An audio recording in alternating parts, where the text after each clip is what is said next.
Hi guys, for today's video tayo ay magtugon dito sa ating dapog. So ayan nga guys, talagang hindi mo talaga makakalimutan yung mga ganyang experience.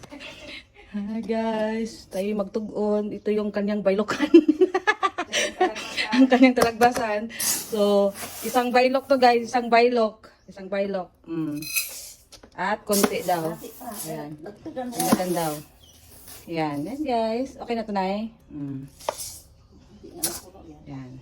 Ito yan guys.